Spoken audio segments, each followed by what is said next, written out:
It is my great pleasure to introduce Dr. James Rucker to you all. James is a senior lecturer at the Institute of Psychiatry. He works with Professor Alan Young at the Affective Disorder Unit, but also has been pioneering different projects. He will be talking about psychedelics, but also James and I have been collaborating about some of the work he does on prescribing medicinal cannabis in one of the main cannabis clinics in London, and so you might want to ask him question about his experience in that respect. So without wasting more time, James.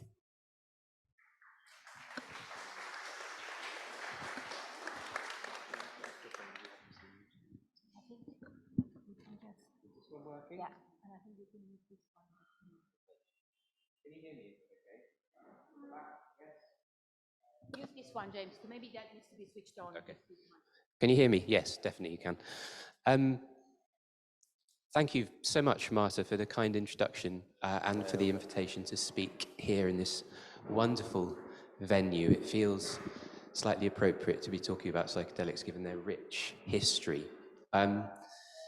This was an area that I was catapulted into really about 7 or 8 years ago. I ended up prescribing psilocybin for the first person in a clinical trial for treatment-resistant depression when I was working at Imperial back in 2015. And I became involved in a field that it is almost the epitome of biopsycho and social. Psychedelics seem to sit at this sort of nexus between all of these different things. They have pronounced biological effects on the mind, which I will talk about later, but they are intensely psychological, experiential things, experiences, and narrative is incredibly important in understanding them, something that clinical trials obviously try and pick apart. And yet they come with huge cultural heritage, and over the past 50 years have been heavily criminally sanctioned and stigmatized. And all of that comes into the mix when we are trying to work out this question of whether or not they have a place in psychiatry. I'm very equipoised about that question. I'm going to tell you a little bit about the work that we've been doing at King's over the past 6 years, a phase 1 and a phase 2 trial in treatment-resistant depression, and also just try and contextualize all of that within some of the history, and talk about a little bit about what psilocybin therapy in particular is, but what it is not. Alan has alluded to some of this at the moment. We should not think of these drugs as panaceas. I do not even know if they have a place in our treatment armamentarium yet. They need to be thought of as not just drugs. They are drugs that make people sensitive to context, and therefore the control of context is very important. Just some disclosures, no shareholdings in companies developing psychedelics or any of that business. I want to start with a few quotes, if that's okay. One from our forefather, Sigmund Freud, and it was clear to me that the idea of drug-assisted therapy was on his mind. He made this quote in 1938: "The future may teach us how to exercise a direct influence by means of particular chemical substances on the amounts of energy and their distribution in the mental apparatus. It may be that there are other still undreamt of possibilities of therapy." At the same time he said that, Albert Hofmann discovered LSD. He discovered it by accident, and its pharmaceutical properties or its psychoactive properties didn't become apparent to him until 5 years later. But at around the same time, a man called Eric Gutman, a psychiatrist at the Maudsley, was experimenting with the psychedelic mescaline on some of his patients. I don't have a slide to illustrate this, but he published what was essentially the earliest case series, a study of mescaline given to people at the Maudsley. And he concluded at the end of his observations that this drug was useful to act as a catalyst in the process of psychotherapy. And that's exactly really how we are considering it now. And the question in my mind is that possible to implement? Is it testable? And is it possible to implement that within mental health care infrastructure as it exists at the moment? Fast forward to 1988. This is a psychiatrist called Stanislav Grof. He's a Czech psychiatrist. He probably has given the most number of LSD-assisted psychotherapy sessions in the world. Czechoslovakia didn't ban LSD until much later on, so he was able to work with it for longer than US psychiatrists. But he made this crucial observation about how psychedelics work in his mind. All that they do in and of themselves is activate the psyche and mediate emergence of unconscious and superconscious contents into consciousness. Whether this process will be therapeutic or destructive and disorganizing is then determined by an entire spectrum of other influences that have nothing to do with the pharmacological effects of these compounds. Since the factors of set and setting are of such paramount importance, no magic results should be expected from a simple administration of psychedelics. They should always be used in the framework of a complex psychotherapeutic program. Now, I absolutely agree with that, whilst also pointing out that they are biological drugs and they have biological effects. And I'm going to show you some of the correlates that seem to exist with existing antidepressants later. But the critical distinction and why this is not just another drug is that these drugs make you sensitive to context, they activate the psyche, and this needs to be managed within the context of any sort of therapy using them. This was a British psychiatrist called Ronald Sanderson. He persuaded the UK government to fund a hospital building dedicated to LSD psychotherapy in the 50s in Powick in Warwick. And this was his comment about LSD. About 10 years before his death in 2010, he said, "It doesn't behave like any other drug in the pharmacopoeia. It effect varies not only from one person to another, but in the same person on different occasions. It's not a drug in the specific sense of other remedies. I saw it as a tool for the promotion of psychotherapy, and I still maintain the same opinion." Today, when LSD is regarded by its protagonists as a recreational drug, it's difficult to understand the esoteric nature of this remarkable substance. Those of us who used it in clinical practice developed a reverence for its properties, rather as the shamans of old regarded their magical plants. I'm not sure whether we should think of drugs as having reverent properties, and I think that that illustrates some of the problems potentially with psychedelics, is they can attract evangelism, and we've certainly seen that over the years. And to a certain extent now, Alan mentioned a political debate that was happening in the UK about whether or not to reshape psilocybin. And there's a lot of hype, even within the House of Commons. I speak to who are debating this in high places. We really need to stick to the evidence and not trip up over the hype, excuse the pun. So this is what we're talking about. For those who don't know, there are 3 different types of classical psychedelic.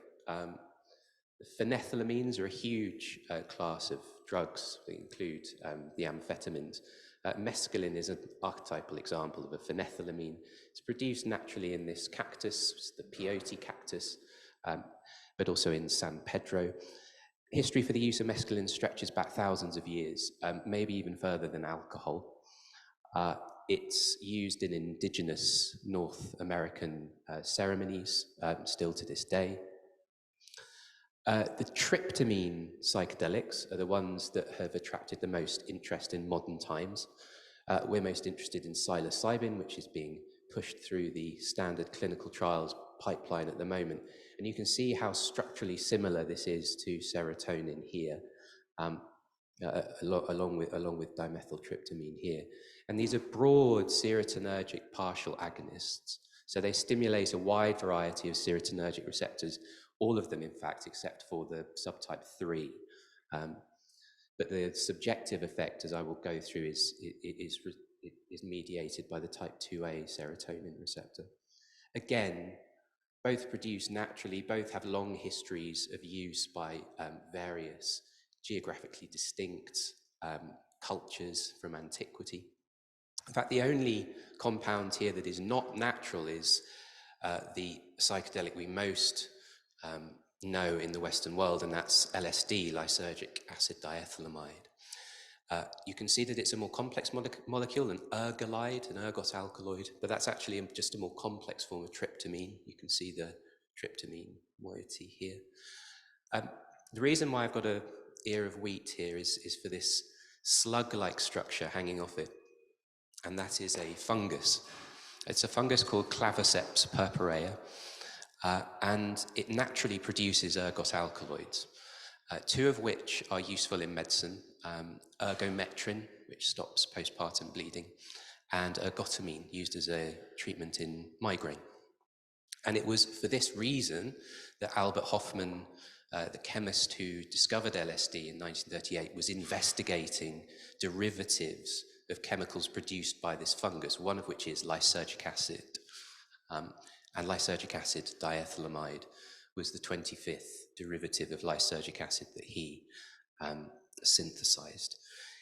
Because he was looking for drugs with effects on blood pressure, he shelved LSD, didn't seem to have any interesting properties, but then he resynthesized it on a hunch 5 years later, in 1943, contaminated himself with a small amount, it's incredibly potent, and had the world's first acid trip. He then intentionally took 250 micrograms, millionths of a gram, to see what the effect would be, and had the world's first bad acid trip. Because 250 micrograms is a high dose of LSD. It's a remarkably potent substance. But he was working for the pharmaceutical company Sandoz at the time. That's now a part of Novartis. And he recognized very quickly that this drug would be of considerable interest to psychiatry. And I suppose you have to remember that at that time, psychiatry had very little indeed. We had ECT, insulin, chemotherapy, certainly no chlorpromazine, antidepressants. But I think you've also got to remember that at the time, the formulations of psychiatry, and particularly of schizophrenia, were psychoanalytic. And yet here was a drug that mimicked some of the effects of acute psychosis. So it's ironic that this drug is so heavily criminalized and stigmatized, because LSD, in a sense, ushered in the era of modern psychopharmacology.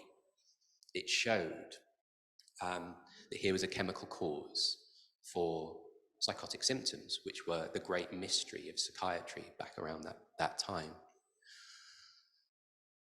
So it quickly became of great interest, as I say, because there is very little else out there, and there were asylums overflowing with people with mental illness, which we didn't know what to do with.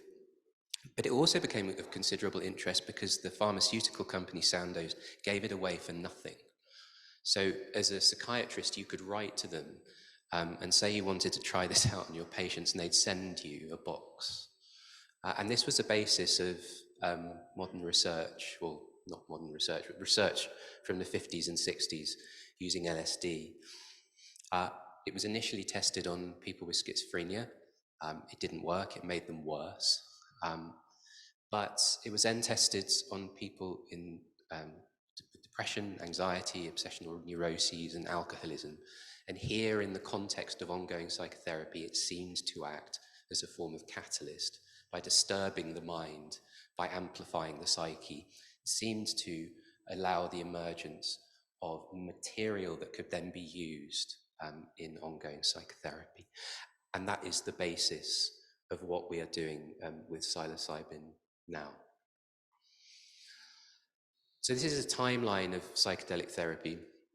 I won't spend too much time on this because I've kind of mentioned it already. The Western history of psychedelics actually goes back to before the 1900s, when the first description of mescaline was described in the BMJ.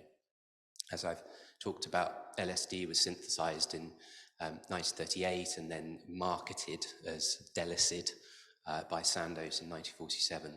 And the first publication with LSD was in 1952 by Charles Savage. Ronald Sanderson established the first LSD therapy clinic in the UK in Powick in 1953. It's lesser known that Hoffman also isolated psilocybin, the active component of magic mushrooms, also working at Sandoz in 1958. By that time, LSD was quite prominent, so psilocybin didn't get much of a look in. It was marketed under the brand name Indocybin, but I can't find really any research using it.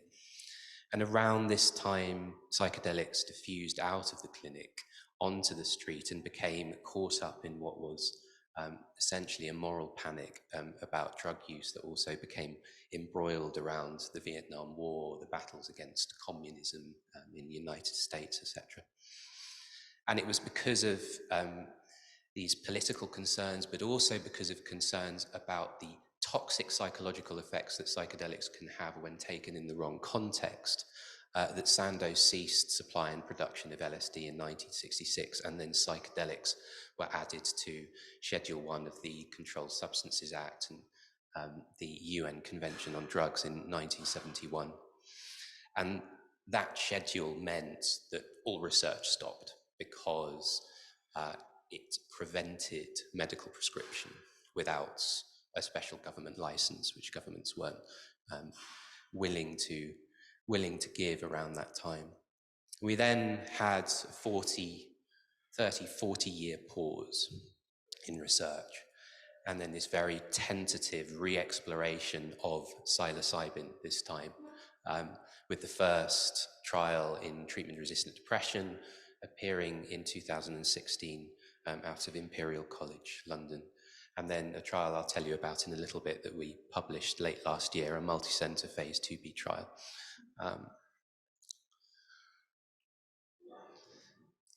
This was the sort of prevailing media view of psychedelics around the 60s and 70s, and you could be forgiven for thinking that these drugs were highly dangerous, and of course they can be.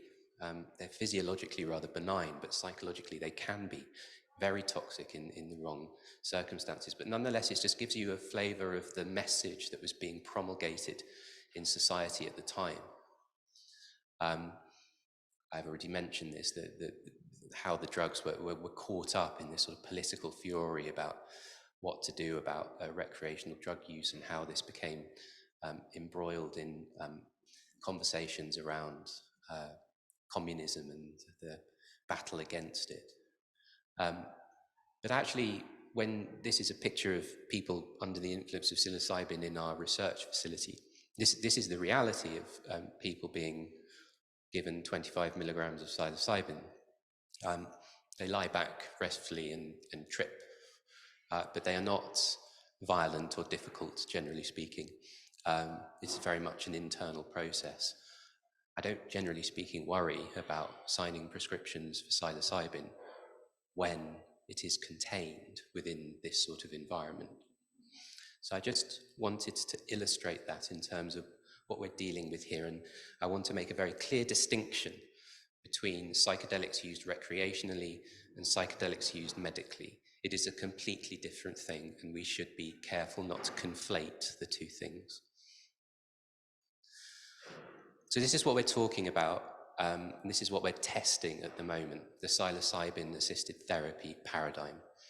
So you have an ongoing process of psychotherapy, and really keep that front and center in your mind. This is not just, the emphasis shouldn't be on the drug, the emphasis should be on the underlying psychotherapeutic process within which the drug is embedded. And this is an intermittent drug treatment. Previously, prior to Prohibition, LSD psychotherapy might have been used once every 3 months, 6 months, even a year. You would certainly never give these drugs less frequently than once every 2 weeks. Why? Because you develop tolerance to the effects, so there wouldn't be much point in doing it. But as I say, this is a drug process embedded in an ongoing process of psychotherapy. You never give people psilocybin to take home. The drug is always contained within the clinic, and that, again, a reason to disambiguate between recreational use and medical use. So it's very similar to what we were thinking about prior to 1971, but embedded in a modern context. And some people are worried that these drugs are going to spin off out of control, just as they did prior to 1971. And that's possible, I acknowledge that. What I would say is that the law and the regulatory frameworks around the development of treatment and the delivery of treatment have changed. The irony about the Controlled Substances Act, the Misuse of Drugs Act, is that they do allow a legal framework within which we can do this research in a way that governments and the wider public can understand. And that wasn't possible really before. So that's what we're doing. Right, so I'm now going to test the technology to its limit by attempting to play a video. And it has some nice music, so I'm going to shut up.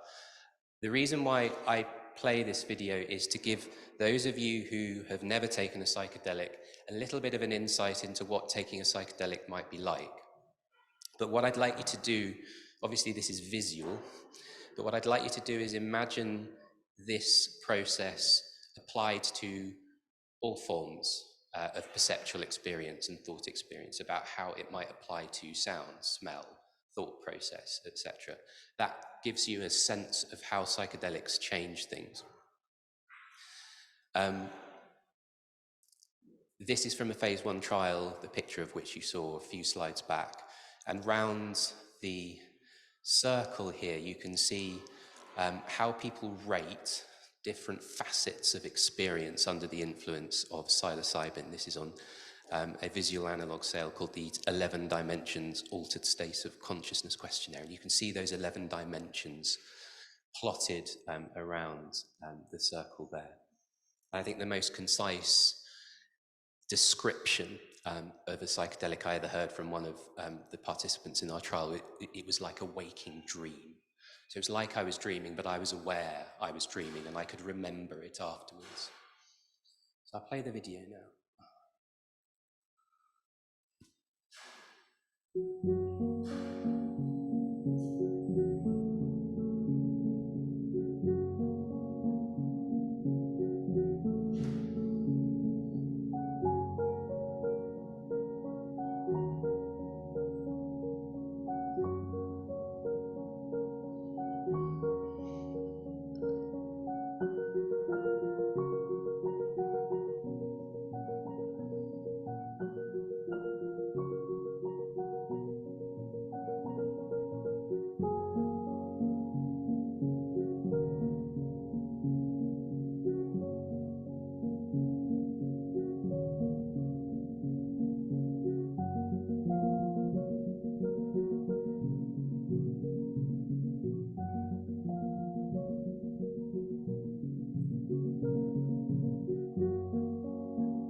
I always love playing that because it gives me a bit of chance to breathe and to, it's sort of, it's not words, you know, so many words in presentations, and here's something slightly different. I hope that gave you a bit of a feeling for what the psychedelic experience is like. I'm going to turn to some more hardcore science now and talk a little bit about the biological effects that these drugs are having on the brain. As I said already, they bind to a subtype of serotonin receptor called 5-HT2A. They also bind to all the other serotonergic receptors except 5-HT3, but it is the 5-HT2A receptor that is responsible for this subjective experience that people experience on psychedelics. Whether or not that's responsible for any therapeutic effect is another question that we can't answer yet. The reason why this is interesting is because it illustrates a pharmacological concept called functional selectivity. So not all drugs that bind to the 5-HT2A receptor elicit psychedelic effects. Why is that? It is because of the precise way in which psychedelics bind to the 5-HT2A receptor and the precise conformational change that that elicits in the receptor.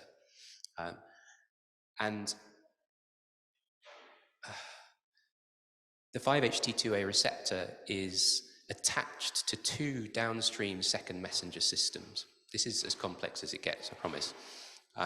Attached to two downstream second messenger systems, and relative to serotonin, when serotonin is bound to this receptor, when psilocybin and other psychedelics are bound to this receptor, it biases the balance of activation between these two second messenger systems. And that has a variety of molecular cascade effects downstream, and it alters the permeability of the neuron to certain ions. And that changes the phase and timing of firing of the neuron within a canonical microcircuit.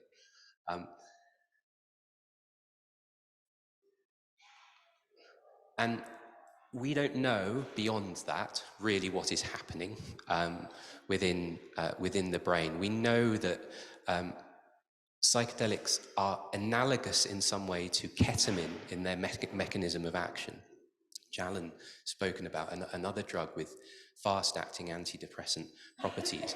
And we know that both these drugs appear to lead to a surge in glutamate release in the prefrontal cortex and an increase in BDNF production in layer 5 pyramidal neurons. And these may be associated with effects such as this, increase in dendritic arbor complexity, the sprouting out of neurons to form new connections. So some evidence to suggest that psychedelics have similar biological properties to existing antidepressants, ECT, lithium, etc. They seem to be doing different things, but unlike classical antidepressants, they seem to be doing it rather quicker. And that may be because they are the mechanism of action is closer to the sort of final common pathway of resolution of depression, perhaps. Sorry, I'm skipping about a bit. How do we know that it's the 2A receptor? Well, there's a couple of studies here which really confirm it. The first on the right is a randomized controlled trial in which people were randomized to receive a psychedelic, a placebo, and a psychedelic plus ketanserin, which is a drug that blocks the 5-HT2A receptor. And the critical point here is that people who receive placebo cannot tell between, there's no difference between people who receive the psychedelic and the 2A blocker. So that suggests very strongly that the 2A blocker is responsible for the subjective effect that people are experiencing under psychedelics. On the left is a PET study that was released from Copenhagen a few years ago, and that tied the subjective experience to plasma psilocin concentrations. Psilocin is the active metabolite of psilocybin, and tied that to the occupancy of the drug within the 5-HT2A receptor. So you had this nice conceptual link between people's subjective experience, the amount of psilocin in their blood, and how much occupancy there was of that at the 5-HT2A receptors. So really good evidence that it's the 2A receptor that's causing the subjective effect. As I say, whether that's responsible for the antidepressant effect is not known. Where is this receptor? Well, it's in bits of the cortex that we're already interested in when it comes to depression, the anterior and posterior cingulate, for example. But also you can see it hot colors in the visual cortex, and this presumably explains why people tend to misperceive and hallucinate when they take psychedelics. This is an interesting study out of Imperial, a chap called Chris Timmerman, who gave people a psychedelic whilst they were having an EEG. What you can see here is the plasma concentration of DMT, dimethyltryptamine, versus placebo down here, and these are the frequency of different brain waves as measured by the EEG, and you can see how this frequency is obliterated according to the concentration of DMT, and this is in the alpha frequency. So just an indication of the sort of macro effects that this functionally selective action of the 5-HT2A receptor is having on the brain. And this is not dissimilar to people when they are in deep states of meditation or dreaming. And when we look at brain connectivity under psychedelics, so that is the extent to which different bits of the brain are talking to each other, we see this difference here. And what you're seeing here is different brain regions plotted around the circle. The lines in between represent the degree of crosstalk between those two regions. So under A, placebo; under B, psilocybin. The message here is not that the amount of activity is increased, but that it's deconstrained, a little bit like a dream. So increased crosstalk between brain regions, and this may be related to just an increased element of disorder within the brain. And the theory is whether or not this leads to a therapeutic window of opportunity during which, in the right context, a sort of reappraisal of mental health problems can be introduced. Okay, so I'm going to talk now about a couple of clinical trials that we've done over the past 5 years. This is where we are in the development process of psilocybin, right at the end of phase 2 now. We're probably starting phase 3 by the end of this year. Just to illustrate, MDMA, or ecstasy, is further along the way. That's now in phase 3 trials as a treatment for post-traumatic stress disorder, again embedded in a process of psychotherapy. But this is a process that takes many years and costs, on median cost is about $1.1 billion these days. And many drugs fail, and it could be that psilocybin fails, it could be that MDMA fails, we will see. I'll talk a little bit about the safety signals from the phase 2b trial in a while. So this is the first trial that we did. It's a phase 1 randomized controlled trial of psilocybin on healthy participants. And really the only point of this trial was as a basic safety test and to look at the cognitive and emotional functioning objectively on healthy participants. So these were the inclusion criteria. It was an 89 participant trial. They were randomized 1:1:1 to receive 25 milligrams of psilocybin, 10 milligrams of psilocybin, or a placebo, a single dose of. They couldn't have had any prior psilocybin use in the past year, obviously no current substance misuse, basically healthy. They received a single dose of psilocybin on day 0. Prior to that, they had baseline measures of cognitive and emotional functioning. And then they were followed up day 1, day 7, day 28, and then the end of the study, day 84. I already showed you that, but that's a couple of the participants. This was how they were randomized. So 30 and 30 into the 2 psilocybin groups, 29 into the placebo group. We lost 4 of the placebo group to follow up, and I suspect that's probably because they were disappointed.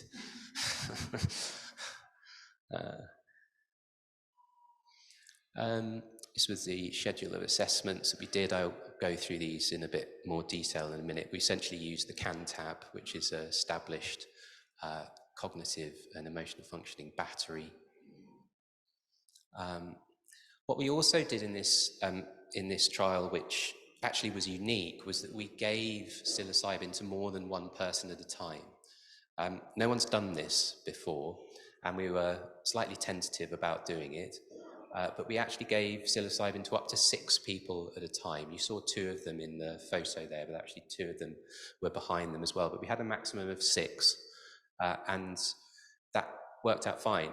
We didn't have any particular problems. And say about 50% of participants had sessions with 4 participants. So it was a good general test of dosing people simultaneously with psychedelics, which may be important if the drug ever gets to the clinic. These were the adverse events in the 25 milligram arm, ordered by incidence. So hallucinations, as you imagine, illusions, altered mood, headache, common with psychedelics, and various other things, as you can see, stretching down there. The key thing to understand is that the vast majority of these adverse events were expected psychedelic effects. Because it was a phase 1 trial, we reported everything. Even if people had a great time, we would report it as an adverse event. Subsequently, the MHRA have told us that we do not need to report these expected psychedelic effects, but nonetheless, that was part of the point of this trial, was to start to develop a sort of rational list of expected psychedelic effects.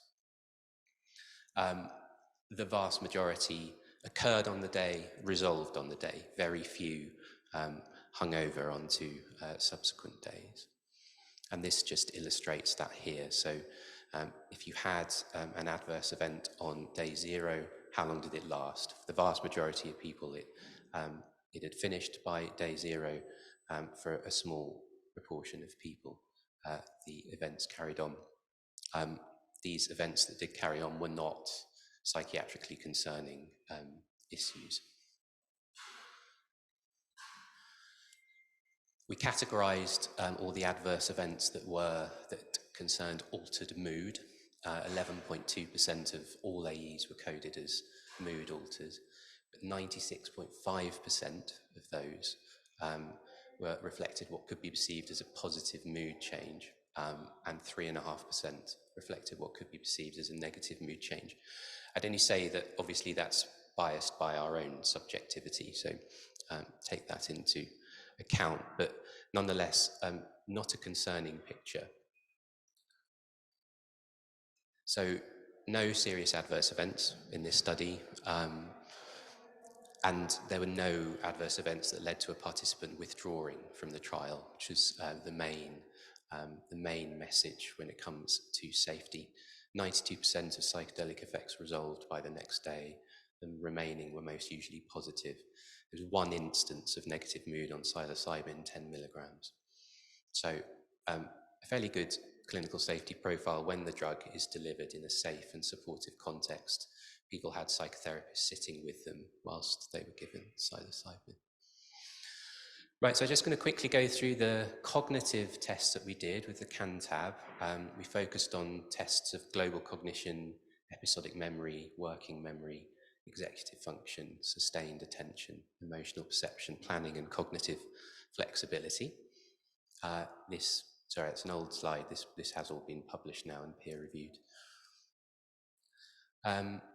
This is the paired associates learning task. So I've just got videos here so you can see exactly what happens. The boxes on the screen are opened in a randomized order. They contain a pattern, and participants have got to remember where they are. So that's just a test of episodic memory. Spatial working memory, quite easy really. You just pick out the yellow boxes and put them in the tower like that. A test of working memory and executive function. Rapid visual processing, so you have to identify the sequence of digits and press the button when you see it. So that is a test of sustained attention. Emotional recognition, so you get sort of flash of someone's face, and you have to identify the emotion, and you're essentially timed on how quickly you take to correctly identify the emotion in the face. Well done. And then the one-touch stocking Cambridge test is essentially you have to mimic the pattern at the top by flipping the balls around one ball at a time, and that's a test of planning. And then the intra-extral dimensional set shift. You have to identify the common theme essentially within the patterns. So you have to identify what is common between the different sets of icons that you're being shown. So over time, you'll work out that it's this funny little building symbol that's the common theme.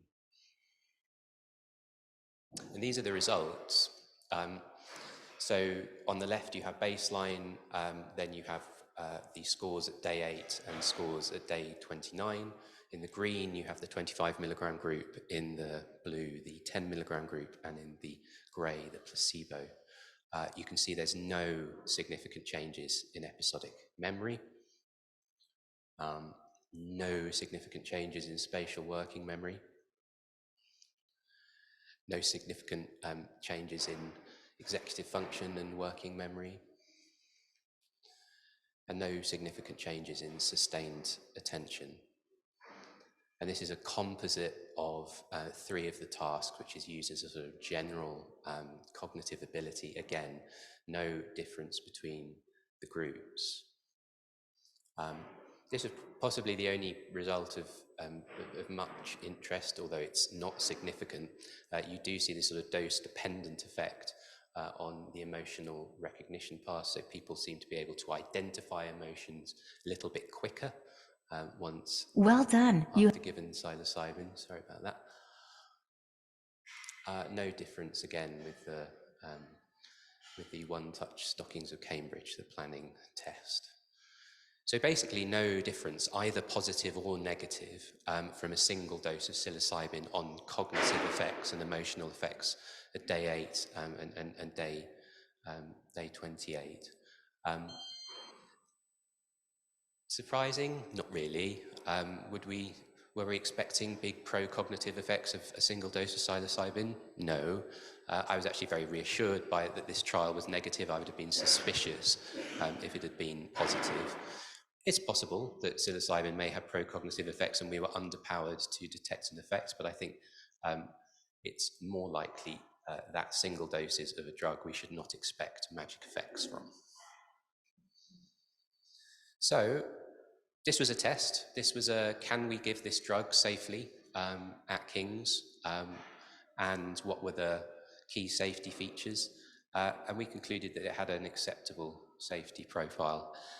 And this acted as the foundation for us to move on to the treatment-resistant depression trial, which is what I'm going to show you about now. And this was published in the New England Journal of Medicine in November last year. It was a multi-center international phase 2b trial, a single dose of psilocybin given with psychological support to people with treatment-resistant depression who'd failed at least 2 antidepressant treatments, but not more than 4 antidepressant treatments. And there's about 240 people, if memory serves, enrolled in this trial that were dosed. You can see the design here, quite similar in nature to the trial that I described before, except this is in patients. Everyone in this trial receives psychological support. They receive a single dose of either 1 milligram of COMP360, which is just the commercial company's name for psilocybin. So 1 milligram, 10 milligrams, or 25 milligrams. That design was implemented in order to try and mitigate some of the effects of expectancy and unmasking. So as researchers, we could say everyone receives psilocybin in this trial, we just don't know which dose you're going to get. 1 milligram is a sub-perceptual dose, but both 10 milligrams and 25 milligrams are perceptual doses. So people will will notice those. And the idea was to confuse between those two doses. And the basic question was, which of these two doses should we take into a phase 3 trial if we see a separation in responses from the control group in terms of depression scores? And the primary outcome was the Montgomery-Åsberg Depression Rating Scale, collected by geographically independent raters. So raters who had nothing to do with the research team, again, to try and mitigate some of the effects of unblinding.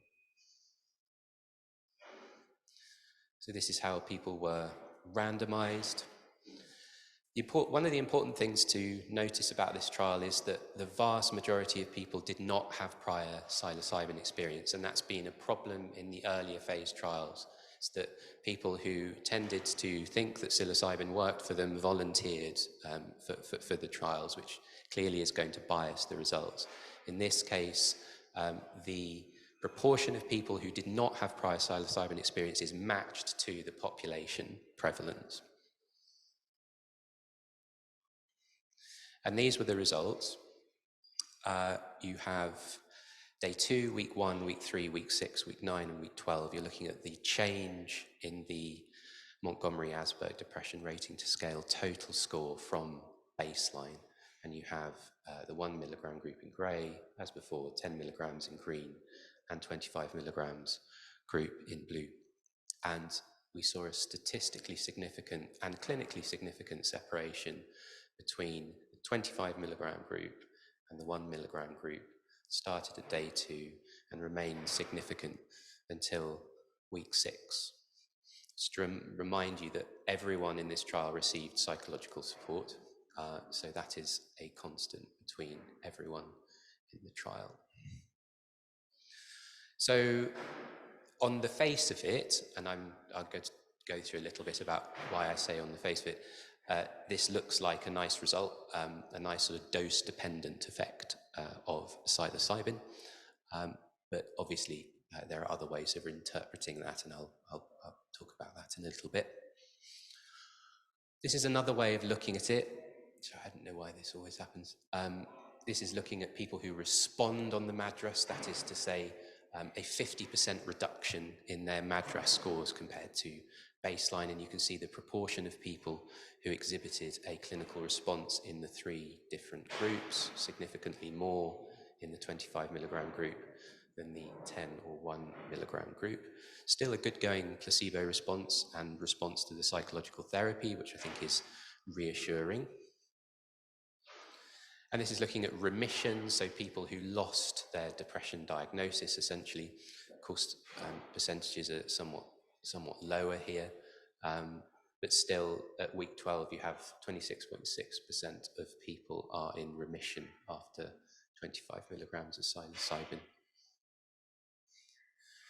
And these are people who sustained a response, so that means meeting the MADRS response criteria at week 3 and at week 12, and at least one of the week 6 and week 9 visits. So they got better and stayed better, and nearly a quarter of people got better and stayed better with 25 milligrams of psilocybin.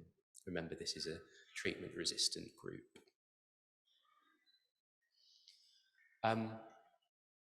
Thinking about the adverse events, mostly mild and moderate. The proportion of people reporting a serious adverse event was comparable between the 25 milligram and the 10 milligram groups, but it was more than in the 1 milligram group.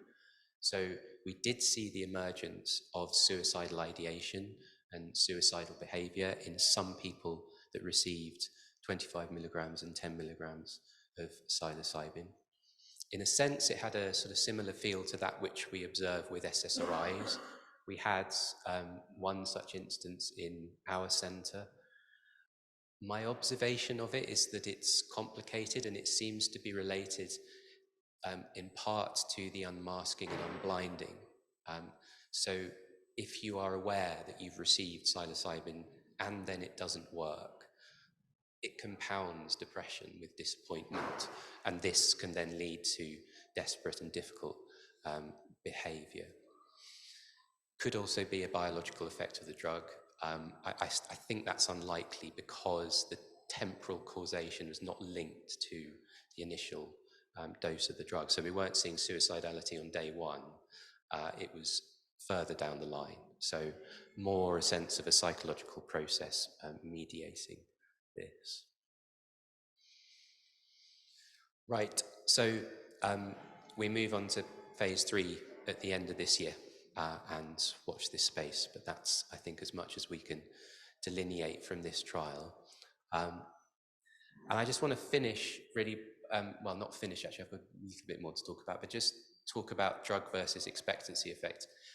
I don't really think that we can successfully unpick all of this stuff. You know, when we have a drug where it is so obvious that people are on it, I don't think we will ever be able to say what is drug, what is expectancy effect, what is psychological therapy, what are other factors. And in many senses, patients don't care. And in many senses, clinicians don't care. I think it's a really interesting question, but I don't think we're ever going to be able to unpick it. But I just want to show you a little bit of the problem. So this is a trial from the US, and they did a very straightforward trial of psilocybin therapy on alcoholism, looking at heavy drinking days under psilocybin. And you get this nice reduction, statistically significant difference between the psilocybin and the comparator group. And in this case, the comparator group, there was a confuser drug. There was an active placebo, diphenhydramine, to try and confuse people about their beliefs between allocation. But the critical thing about this trial was that they measured blinding, which doesn't tend to be measured either in psychedelic trials or in existing psychopharmacology trials. And this is what they found. Participants correctly guessed their treatment assignment in 93.6% of sessions, with a mean certainty of nearly 90%. And in the second session, 95% guessed correctly. And that also translated to the therapists who were with them. They could also guess which treatment the participants were receiving. So blinding fails almost completely with these drugs. And to some extent, I think that's an opportunity, although that's a different conversation and not one I'm going to go into now. But this is the extent to which blinding and masking fails with psychoactive drugs like psychedelics. Big problem in a classical sense, because what is drug, what is expectancy? How do you unravel that if blinding always fails? So then if we go back to this graph, as much as you could say that this is a nice dose-dependent effect of psilocybin, you could say this is a dose-dependent expectancy effect, in which the more people trip, the more they expect to get better. They didn't measure blinding in this trial. If they had, would it have helped? I don't know. I think we can probably conclude that blinding failed quite a lot. It's unclear to what extent the design, i.e. everyone receiving psilocybin, mitigated against that. This is a big problem for the field. But I also think it's an opportunity to understand more about what's going on here. So I just want to illustrate this a little bit further with a trial that was released in preprint very recently from Alan Schatzberg and his group. And this was a trial of people who were depressed and undergoing surgical anesthesia. And they were randomized to receive either placebo or ketamine. So it's effective blinding in the only way you possibly can achieve it, which is by anesthetizing someone. And what you see is very little difference between the placebo and the ketamine group. But you also see this big drop. So surgical anesthesia is a good treatment for depression. Of course, the surgical anesthesia also obliterates the subjective effect of the ketamine. So you just have the biological effect of the ketamine, but even maybe not the biological effect of the ketamine because of the effect of the anesthesia. So all sorts of ways to interpret this, but one of them is that much of what is driving the response under psychoactive drugs with a subjective effect is an expectancy effect. And if that is the case, then the question is, what are the factors in those expectancy effects, and how might be able to manipulate those to get the best outcome for people. This is the participants regrouped according to what they thought they got subsequently. So if they thought they got placebo, they were less likely to improve than if they thought they got ketamine, or if they didn't know. So again, pre-existing expectation seems to be strongly determinant of what is driving clinical response. I'm going to stop there because it just gets more muddy and complicated from that moment on. But they're happy to have conversations about how we investigate this further. But clearly, clinical trials with psychoactive drugs are not very good at disambiguating between all these different factors that are going on. So we have to bear that in mind when we're interpreting the results from these trials. Okay, so I'm going to finish just because I was asked to about speaking about harms from psychedelics. Now, obviously, we are at the end, coming to the end of a period of great stigmatization of psychedelics, and the general perception is, yes, they can be very harmful, and they can be. I have seen people in whom long-term psychosis seems to have been triggered by not just psychedelics, but other drug use as well. But what does the data show? This is an expert consensus from David Nutt's group about the relative harms to end users and society of different psychoactive drugs. Now you can see alcohol, heroin and crack cocaine are considered most harmful, but psilocybin mushrooms are considered the least. So by expert consensus, psilocybin mushrooms appear not to be dangerous compared to other drugs that we're used to. And this is data from the Global Drug Survey in 2018. This is a global survey of around 150,000 people who use recreational drugs. And they simply asked them, did you have to go to hospital as a result of your drug use? And again, you can see psilocybin mushrooms down here. Sorry, it's rather small, but psilocybin mushrooms down here. The lowest proportion of all drugs of people seeking emergency medical treatment. These are the toxic ratios, as in the ratio of the dose you would need to have a sporting chance of killing yourself versus the dose you would need to get a subjective effect expressed as a ratio. You can see that psychedelics, along with cannabis, from a physiological perspective, remarkably non-toxic. You really need, you'd have to, your stomach would have exploded by the time you took enough psilocybin mushrooms to kill yourself, to get enough psilocybin. So from a physiological perspective, these drugs are not toxic.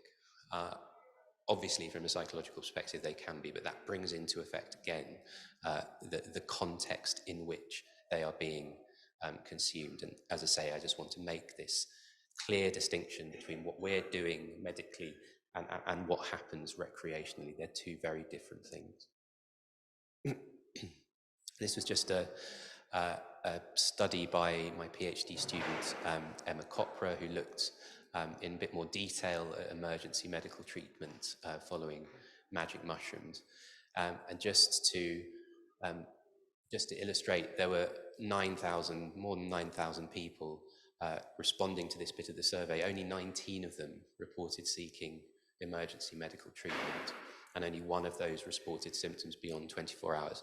That seems to me to be low, and I suspect that this survey may under-ascertain, because if you had a really bad experience, you'd be less likely to fill it out. Nonetheless, seems low nonetheless.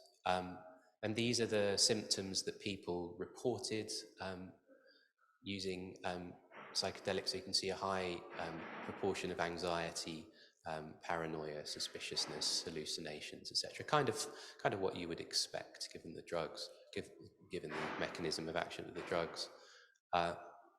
But also illustrating the fact that people don't tend to use drugs on their own. So people had also used cannabis, alcohol, cocaine, etc. And then the reasons for the incident, so people tending to say that they were just in the wrong context for the experience, and that was driving the adverse experiences that they had. But still, we still get media stories like this, and I suspect we can expect this sort of thing to continue. And again, I just want to focus on the fact that we tend to hear the horror stories about psychedelics, but such things are happening with alcohol and other drugs all the time. So just bear in mind the ongoing process of stigma as we move forward in this process. And another one. Okay.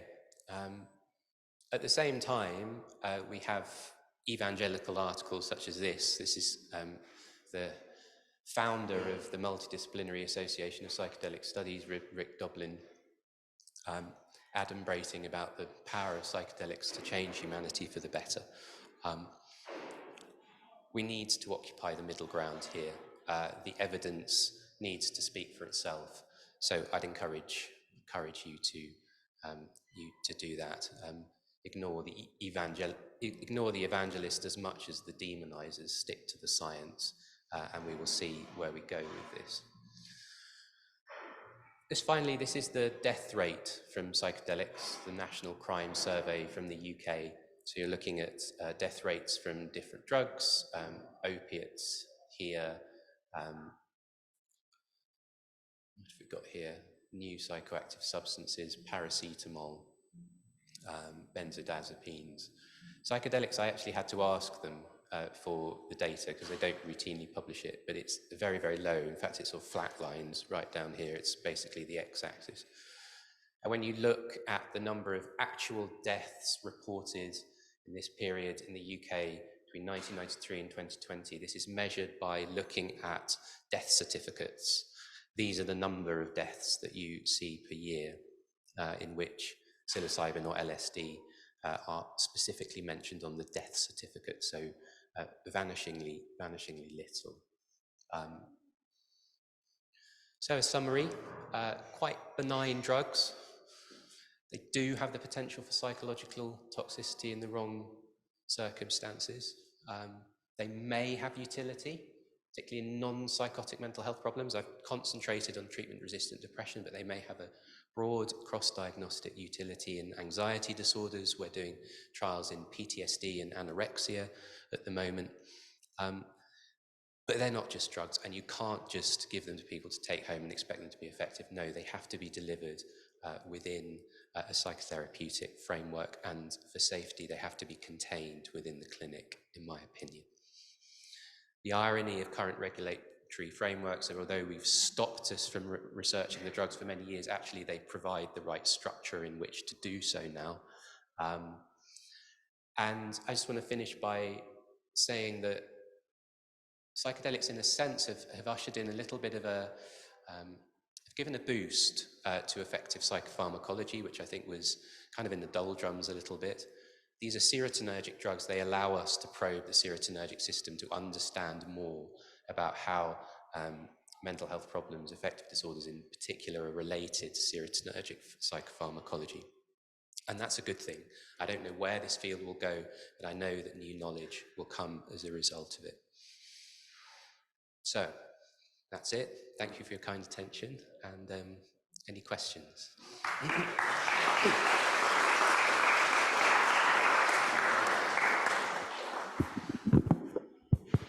Any questions for James? I've been seeing you moving on your chair. Thank you. Thanks very much, James. This was fantastic and very educative. I have two questions. if that's okay, one concerns the unblinding, as you might expect. So this is indeed a big issue. And when we did a ketamine trial at the institute, I was the physician in charge, and the plus a co-PI, and everyone knew what they were getting. And it was very, it's very difficult to keep a straight face. I was blind to what they were getting, but couldn't stay blind either, obviously, because of the side effects that people had. So anyway, one of the things that I was trying to do when I was at the NIH was to set up a trial to give it while people were asleep. Right, so it's a little bit what Alan Schatzberg did with, but minus the anesthesia. Actually, give it when they're asleep. So this might be a way. This might be a way around it, and see what happens. Because you are right that it doesn't, in a way, it doesn't matter, but we do use the blinding as a very important component for our evidence base. Otherwise, we could say, well, it's not a problem if SRIs don't differentiate from placebo. No, it's kind of 2/3 of a response, so it's good. My other point is, and I'm going to finish, is the issue of the side effects and how they're estimated. So my understanding is, and correct me if I'm wrong, is that you've had very few people in trials to know for sure. So the denominator is probably less than 100. So the upper bound of your confidence interval, even for a zero numerator, is going to be very low. The other data you presented, if I understand it correctly, are absolute numbers. So they're not normalized for the frequency of the use of the drugs, which is probably, they're much more rarely used than, I suppose, cannabis or alcohol in particular, right? Which, everyone drinks alcohol in the UK for sure, right? So, so I just wanted to point it out. I'm with you. I trust what you say, but we may change our views if suddenly many people kind of start using it. Many of whom might be vulnerable as well. Again, this is why I delineate between what we're doing medically and what is happening recreationally. The lifetime or the past year use of psilocybin runs at about 5%. So it's not an insignificant number of people that are using it. So we will see. I absolutely accept that we need more clinical trial data. The phase 3 trials will have many hundreds of people rather than the 230 that we had in the phase 2b trial. And ultimately, we may find a concerning signal, and it may be with phase 4 surveillance that we find that this is not acceptable. That's the process, isn't it? We will see. Thank you. James, thanks for a lovely talk. I wanted to ask about the role of the psychological treatment in the response. So is anyone testing giving psilocybin or any of these other compounds without any psychotherapy or supportive component? The basic answer is no. And why not? Because it was tried before. So pre-prohibition, there was some attempts to give people psychedelics and sort of lock them in a room, and completely separate them out from the context. And this did not go well at all. So the ethics committees that authorize the trials, generally speaking, are not happy unless we are providing appropriate psychological support to people. So the answer to your question, no, people are not giving psychedelics without psychological support. It's not thought to be ethical. What do you think? What do you think?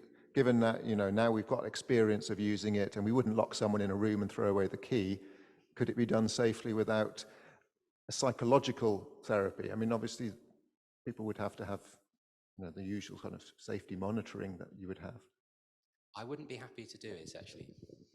Yeah, I wouldn't. Not with people particularly people who are naive to the drugs.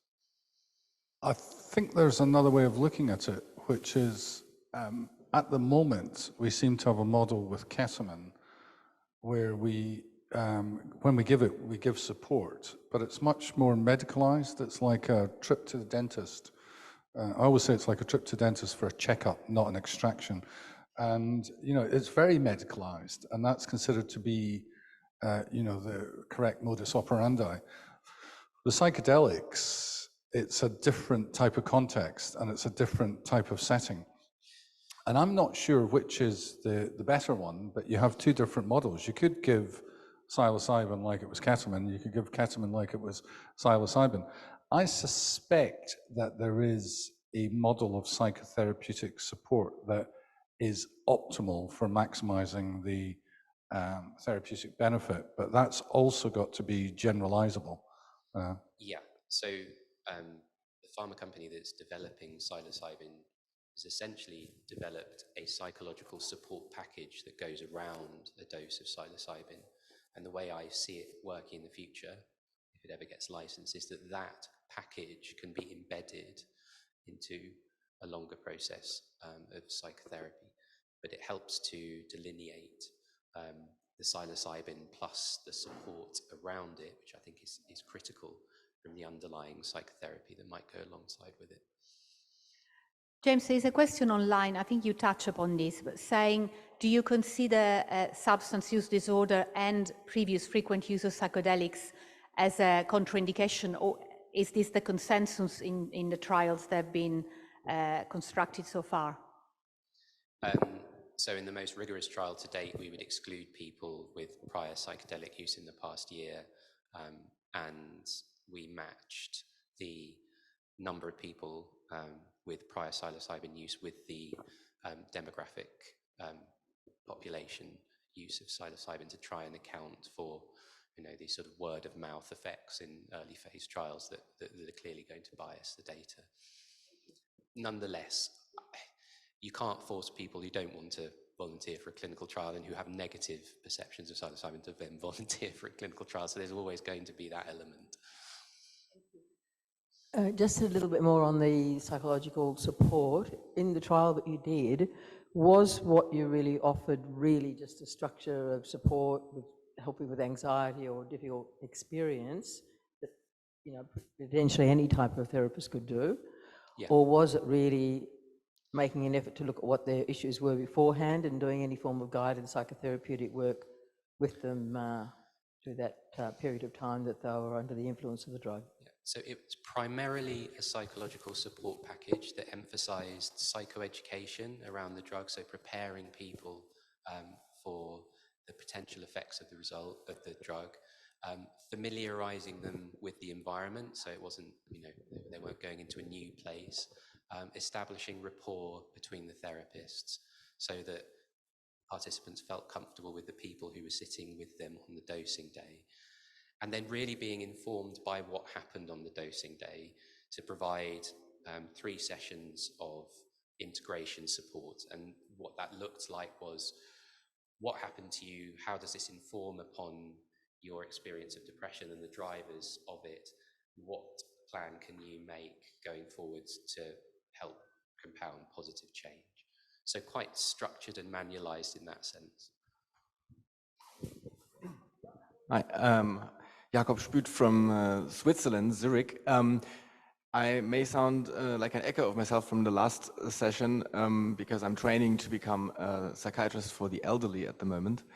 Is there any research done on the specific population of people over 50, 65, and does the data differ in that regard? Not clear yet.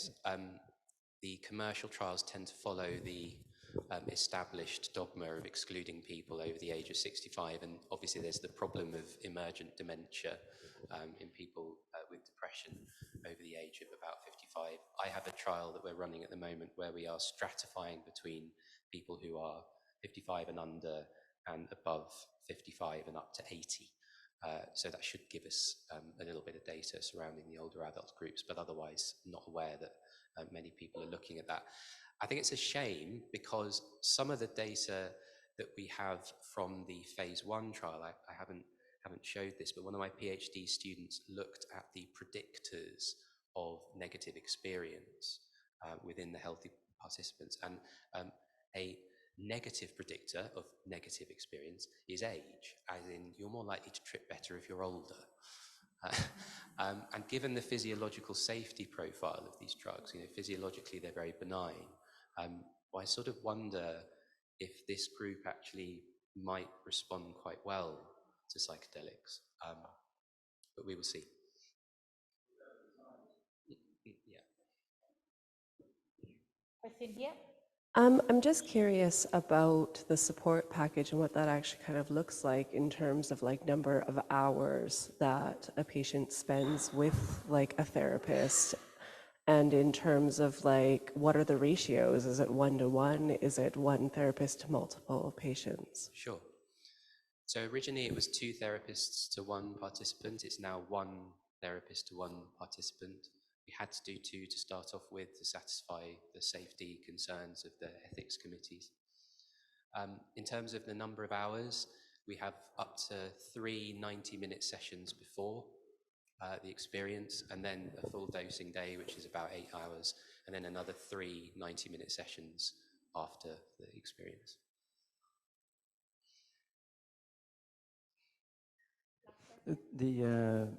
Have the regulatory authorities in any way taken into account the difficulties with the blinding? Have there been any kind of adaptation in line with that?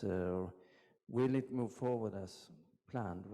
Maybe this is not a question for you, but for the company. I mean, the trial that I showed you was designed in collaboration with regulators. So the 3-pronged, 3-dose design plus the geographic independent primary outcome collectors was the advice for how to mitigate blinding as much as possible. Beyond that, it's hard to know what one does. Thank you, James. James, before we conclude, one question I had for you, and I was thinking more about the proportion of hallucinatory experiences.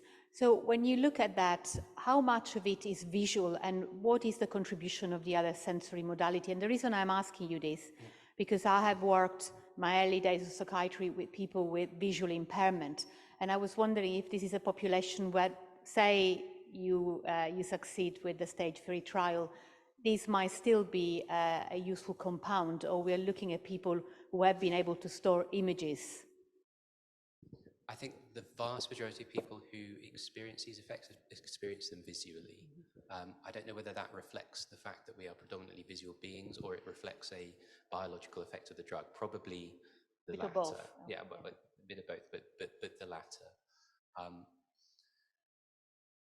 Certainly, I've observed many people who've had auditory synesthesia, changes in their sense of smell and touch, but they tend to be less pronounced than the visual effects. Yeah.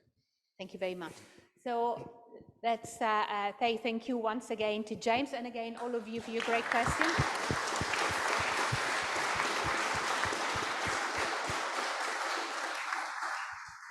We don't have psychedelics on the menu at lunch, but there is a nice Sicilian food that is waiting for you in the usual place, and I'll come and summon you if you don't remember exactly how long the lunch is.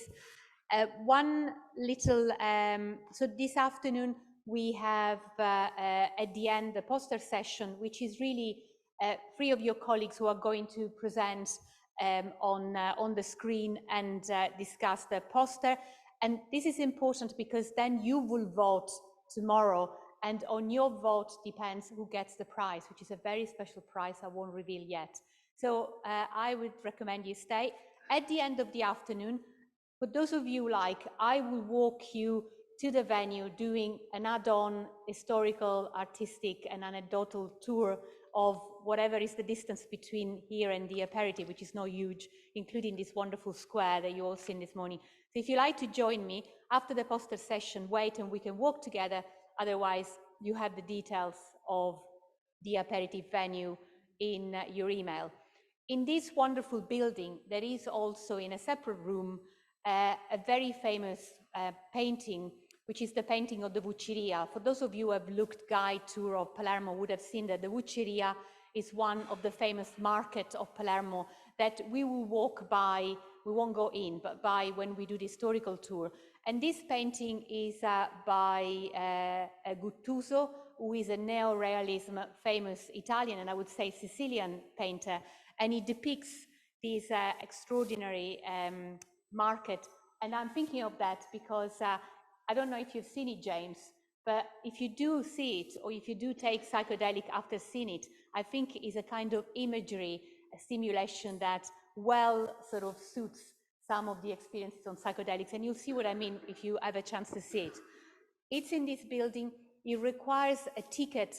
We couldn't allow you all to go in, but if you are in Palermo the next few days, I recommend you look online, and if you like art, you might consider to visit it, because it's a spectacular piece of art. Anyway, enough of chat and time for food. See you all soon downstairs.